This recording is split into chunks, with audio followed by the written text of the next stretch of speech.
Let's unbox the Hasbro Black Series X Woves electronic helmet. Varykino. If it's Star Wars, we collect it. Hello there, thanks for visiting Villa Varykino. The Black Series line of one-to-one replica Star Wars helmets made by Hasbro was a really fantastic turning point for fans and collectors of one-to-one replica props. In years gone by, we have had some fantastic replicas by a number of different companies like Don Post and Anovis, now Duo Novo, but traditionally they were very expensive and harder, especially for international fans like me, to get a hold of.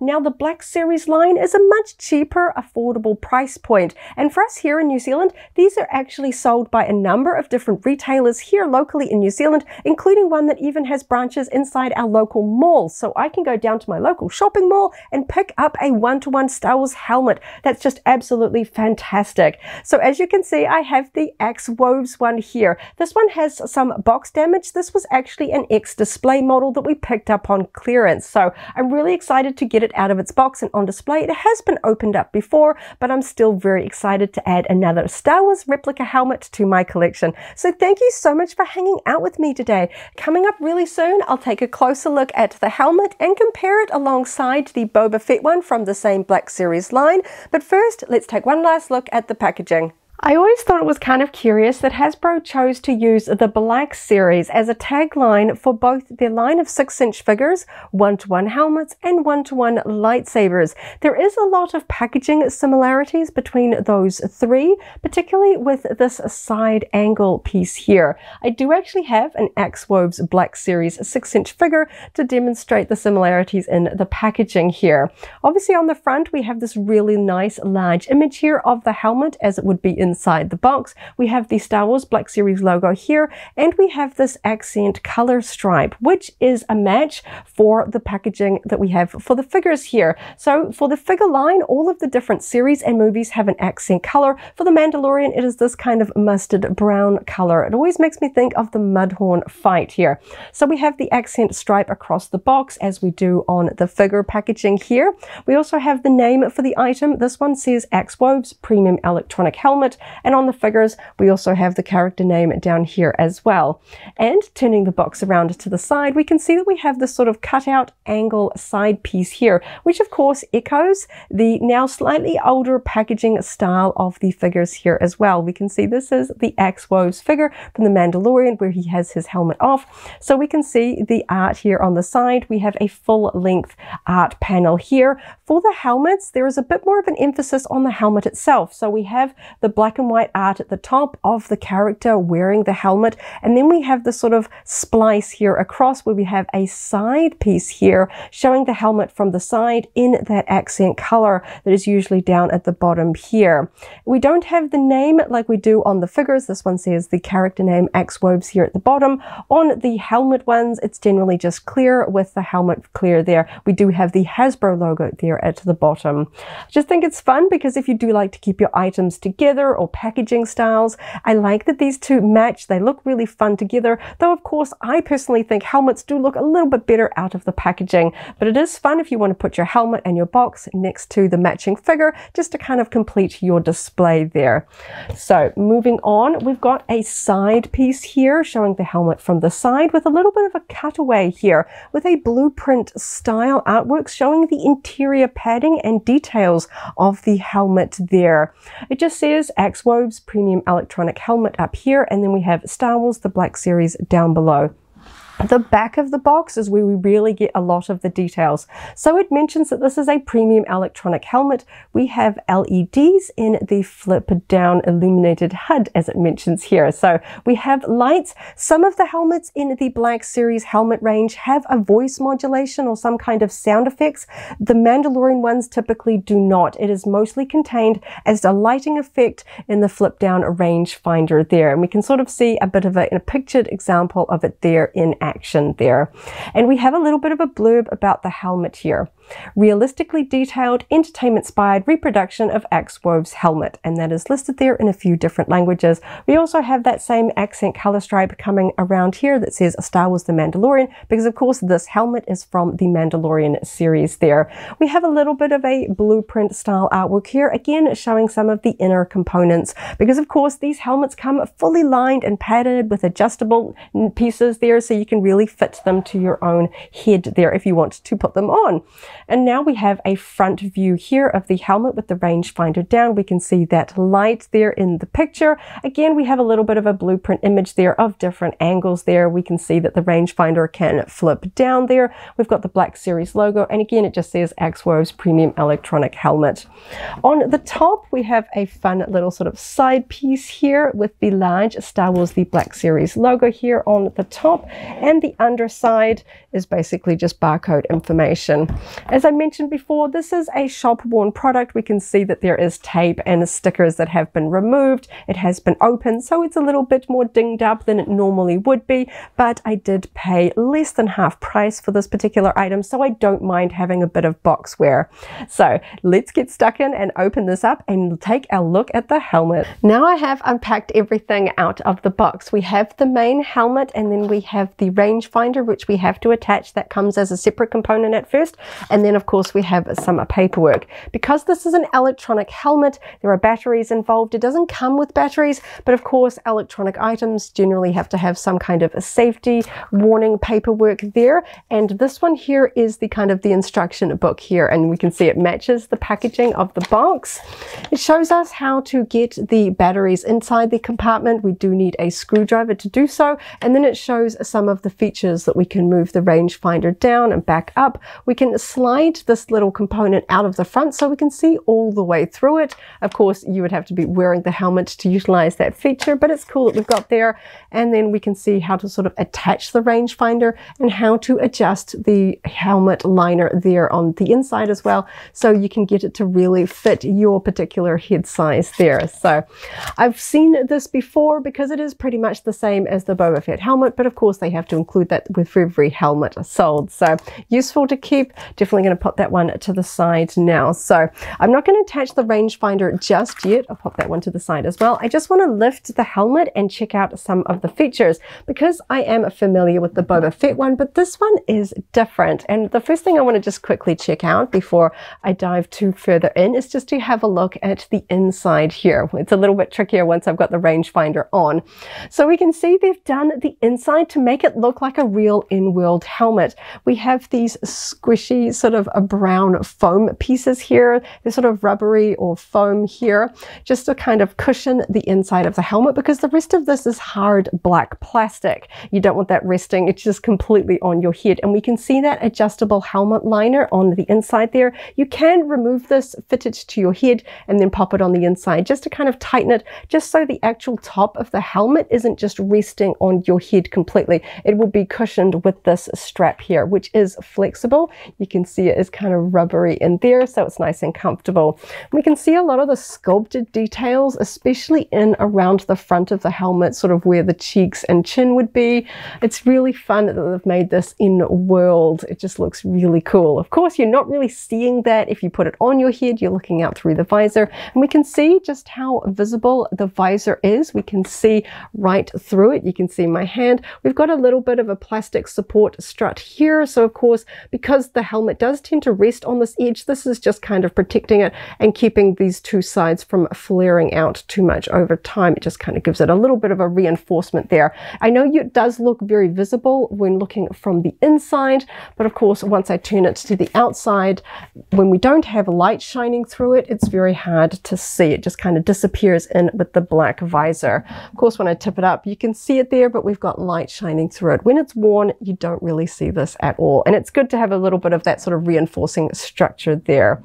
So let's go over the paintwork. So of course, the Boba Fett helmet is a super popular one, and as soon as they were going to do that, I was pretty sure they were going to do some repaints, because we do have some really cool Mandalorian helmet variants in the new Mandalorian series, especially in the most recent Series 3, when we have Woves, the Privateers, and then of course we have the Mandalorians convert sort of a cluster there of all the different colorful Mandalorians. There are some really fun colors. So I'm really excited to see some of them coming through in this one-to-one helmet range. Of course, Boba Fett and the Mandalorian himself are going to be really popular, but sometimes you just want a little bit of variety, and I really like the blue. I am hoping to see Jango Fett done in the Black Series helmet line, but his helmet is a little bit different to Boba Fett, so they'd probably have to do a bit of retooling. One of the things that I was really curious to see is, of course, most of the other Boba Fett helmets have that iconic dent here, and this is not here in this one. There's absolutely no remnant there. I was really curious to see if I'd even be able to sort of notice where it was, because of course there is weathering very noticeably right where that dent would be in the original Boba Fett casting there. So I was like, okay, are we just kind of getting a little bit of an image of thing, and then we'll actually be able to sort of see it on the actual helmet? But I like to see that that is not there. What is there though is the weathering effects that are present on the original Boba Fett helmet, and you can kind of see it when the light hits it. You can see the texture that isn't actually accented with paint. That is part of sort of the molding where we have texture and weathering on the original Boba Fett. So technically that would not be present on a different helmet, but it is so subtle that it's really hard to see. I kind of have to get the light on it. You can see the texture, particularly on this section here in the back. We can just see the sort of pebbled texture here where there would be weathering on the original Boba Fett helmet mold, and so it's been carried through to this. It's basically sort of like a recast of this Axe Woves, but we can see that there is weathering in these areas on the Axe Woves helmet, so it just kind of blend in. This is not a shiny, pristine helmet. It is designed to look very beaten and weathered. We've got all kinds of color of weathering. We've got the sort of dirty, sort of gray, dark ones, and then of course we've got the more metallic scratches where we break through to the silver Beskar underneath. So that weathering effect, while technically shouldn't be there, just kind of adds to the overall sort of weathering effect on this helmet. And I gotta say, it's really fun seeing a really weathered helmet like this. The color in person is just fantastic, and I really do like the weathering effects, the way that they follow the contours. We've got all of that silver sort of scratching around the visor. I think that that's really neat, all of these sort of scratch marks here. It looks like a real used helmet, and I think that that's really fun. Of course, we don't really see a shiny new Beskar or Mandalorian armor on a screen very often. We see Boba Fett sort of re-armor his gear after he gets it back from Cobb Vanth, but it's still not sort of shiny new. The most new we ever see is when the Mandalorian gets his sort of newly crafted Beskar armor pieces from the armorer, and it still has that kind of fantastic silver Beskar shine. But I do like the lived-in sort of battle-worn. Of course, Mandalorians are a culture of sort of battle and honor, so I like the fact that they sort of wear that on their armor, and the weathering on this just looks fantastic. Just for the price point, even if you're buying these at full price, is just fantastic. Fans and collectors like myself that love collecting the one-to-one props and pieces from Star Wars would have dreamed of being able to get variants like this back all those years ago when helmets were just so very expensive. These days I can get a helmet like this, even paying full price, for just a fraction of what those older ones used to be, especially freighting them in from overseas for an international fan like myself. Huge boxes, you know, shipping rates, taxes, duty, all of that kind of stuff. The fact that I can find things like this at my local malls, just fantastic. I love the paintwork on this. And I knew that because this was an X-display model, if it had some scratches or a little bit of minor damage to the surface, it would just kind of blend in with the weathering on this one. So I'm not going to be too critiquing of the actual overall paint finish. If there are any flaws, I'm not going to put that down to Hasbro. It's because fans have been able to pick this up and inspect it in a store, and I knew that going in, but I paid less than half price, so I was quite happy with that. So overall, I'm really happy with the finish on this one. The weathering just looks really cool. I love these silver patches, and of course we've got all of those same kind of iconic Mandalorian helmet details. This part here is open, so you get a little bit of an air vent. You can kind of see the grill grill there, and you can see my hands through it, so you do get a little bit of air. If you have worn a Star Wars replica helmet for any period of time, you know that air circulation and sort of getting stuffy in the helmet is always an issue. I know that troopers in the 501st Legion and Rebel Legion often put little fans inside their helmet to help circulate air. These ones, while they are electronic, do not include any kind of fans. Even though there are some sections in here that do look like fans, they're kind of circular in that they don't have any of that kind of electronic nature. So if you do intend to wear this as part of a full costume, as a cosplay, you might want to add something like that in as an aftermarket sort of upgrade there, just to sort of help it be a little bit more friendly for wearing for long periods of time. But Mandalorian helmets on the whole do tend to have a little bit more circulation. Some others, they don't come up under the chin like some of the other ones that fit a little bit more tightly, but it is still an enclosed space. You will probably still want to get a little bit more extra air moving around there. This is fantastic. So of course we can see that this part here is exposed. Now this is where the batteries would go here for the rangefinder. So you do need to pull this compartment off, put the batteries in, and then we would attach the rangefinder here. So because I am putting this one on display, I'm not going to be putting batteries in my particular helmet, but I know that the electronics on this particular helmet are exactly the same as the Boba Fett helmet. So when you move the rangefinder down, it does all of the sort of lights and stuff like that, and I can kind of demonstrate from here. These illuminate, and then we can slide this little panel out and we can see through the clear. So when you're wearing the helmet, you can look through the visor and this lines up, and you can look through the little rangefinder here. And it's kind of got some fun little orbish that you can see there, sort of like a little target finder there. So I'll just pop in some footage of the Boba Fett electronic effects, because I think the Boba Fett one, I'm definitely keeping the electronics working in that. I'm keeping the batteries because that one is one that I just think is so fun to have those effects. For Woves, this one's going to go on display. I don't need to put batteries in it. I don't need to sort of be testing that display out there, but we can see that it is exactly the same. We've got the same sort of details. It is pretty much a Boba Fett helmet with an Woves paint job there. We can see that weathering there. This one has weathering here on the silver stalk here as well. We've got some paint.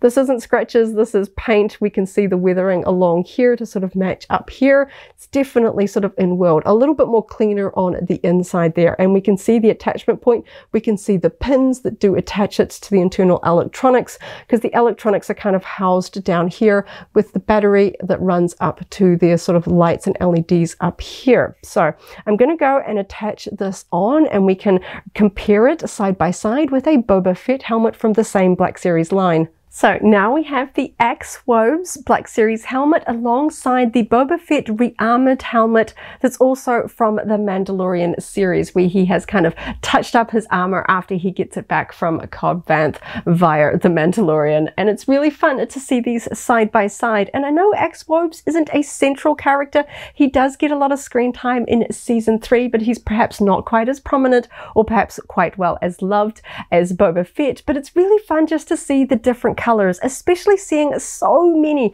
varied Mandalorians on screen, especially in series 3. I really particularly like the blue coloring that we see with the Woves privateers like Cosca Reeves, and I just really like the blue. It takes me back to Jango Fett. It just feels really sort of fitting to see Mandalorians wearing blue. I really like it, and it's just fun to see these side by side. We get a lot of color variations on the Rebellion side, especially with X-Wing pilot helmets.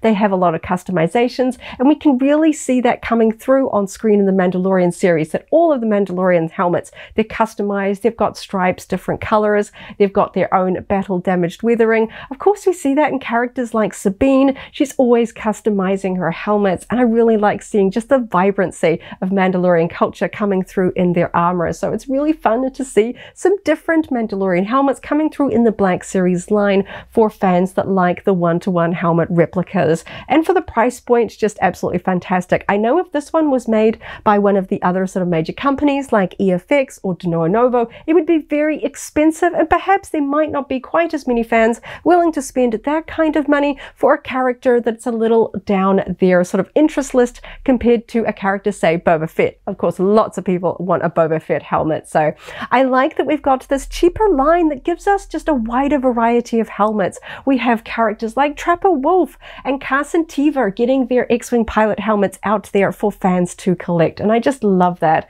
More collectibles getting into the hands of more Star Wars fans is always a great thing in my book. And the wide distribution of the Hasbro Black Series line. Of course, Hasbro is available in so many countries around the world. You don't need to sort of go and freight these from the United States. It's generally somewhere closer. If we couldn't find this here in New Zealand, there are lots of stockists just over the ditch in Australia that we can import for a much more affordable price there as well. This one just absolutely fantastic. I love seeing these side by side. Of course, the paint job on this one is perhaps a little bit more simpler. We've got three prominent colors. We've got the blue, this dark gray around the visor, and then we have this light gray stripe. Boba Fett has quite a few other colors. We've obviously got the iconic green and red. We've got this darker color here, and of course we have the orange markings on the side. We have painted details on the side earpieces as well, even little color dots here on the front. It's just so fun to see just different colors. Of course, we've got all the same sort of details like the little dome button here and stuff like that. But I like the fact that, of course, we don't have the dent. Boba Fett's iconic dent. I was really worried that that might be a part of the mold and they just kind of try and disguise it with some weathering, but we can see that they have actually smoothed it out. There is no dent and it's nicely preserved here on the Boba Fett one. I think it's kind of fun that even when he re-armored his helmet, repainted it, he still kept that dent in there as sort of part of his sort of battle history there. And I like the silver sort of weathering. You know, of course we really get sort of the lore of Beskar armor in the Mandalorian series, so I like having the sort of silver showing through, just kind of that little reminder that underneath all of this is that silver Beskar armor that protects the wearer so well. And of course we can really see the differences in weathering. This one's got more of sort of a wash over some of the areas, a lot more of that silver weathering. We've got weathering up the stalk of the rangefinder as well, and on the top a little bit more of a cleaner rangefinder. Once we get past the sort of cream color here on the side pieces, the rangefinder is clean, which I think was really interesting. Of course we have the same shaped visor, it's the same plastic, all of that kind of fun stuff there. It's really fun to see these side by side. I'm really happy to have this one in my collection. Of course, I know I didn't pay full price. I was kind of hoping to pick it up a little bit cheaper, but you know, Star Wars collection budgets generally only stretch so far. So I was really happy to be able to add this one to my collection for a slightly cheaper price. So it's always fun when you can squeeze just a few more pieces into your collection on the same paycheck there. Of course, I love Boba Fett. There are a few variations of Boba Fett that I kind of hope they do, especially since we see so many variations between the Book of Boba Fett and the Mandalorian. We see the armor when Cobb Vanth has it, you know, which is like sort of when it's come out of the Sarlacc pit, which of course is very different to the original trilogy. Then he re-armors it in the Mandalorian series. Then by the time we see him in the Book of Boba Fett, his re-armored helmet has been a little bit more battle damaged. It's a little bit more worn. So I really want to see the sort of straight out of the Sarlacc pit, sort of really weathered one. And then I want to see the Book of Boba Fett variation where he's kind of repainted it, but then got more weathering. So it looks a little bit more like he does in the original trilogy. So there's plenty more variations of Boba Fett that Hasbro could do. And I'm sure there are plenty more other Mandalorians that we see from the Covert and the Privateers and all of the Mandalorians that we see in Series 3 especially. So I'm hoping to see some more coming out in the Black Series line. More Star Wars helmets, even if they are repaints, is just a fun thing for me. I just love seeing them. Of course, if you are a fan and sort of costumer, then there are plenty of variations. You could take this helmet and repaint it in colors and designs of your choosing. Like we see in the Mandalorian Mercs Costuming Club, all sorts of really fun colors and variations there. You could take this, perhaps you picked one up on clearance and make it your own. It's always going to be just a little bit cheaper than a Boba Fett helmet, but we've got the same shapes. So There we go. Thank you so much for hanging out with me today as I opened up another Star Wars collectible, checked out all of the details, and did a bit of a side-by-side comparison and had a lot of fun today. I hope you have a wonderful morning, afternoon, or evening, wherever you are in the galaxy, and let's hang out again very soon for more Star Wars fun. May the Force be with you. If you're a fan of Black Series helmets, I've also unboxed the Phase 2 Clone Trooper helmet. That video is linked here in case you haven't already seen it, as well as a whole Star Wars prop replica playlist. This is the way.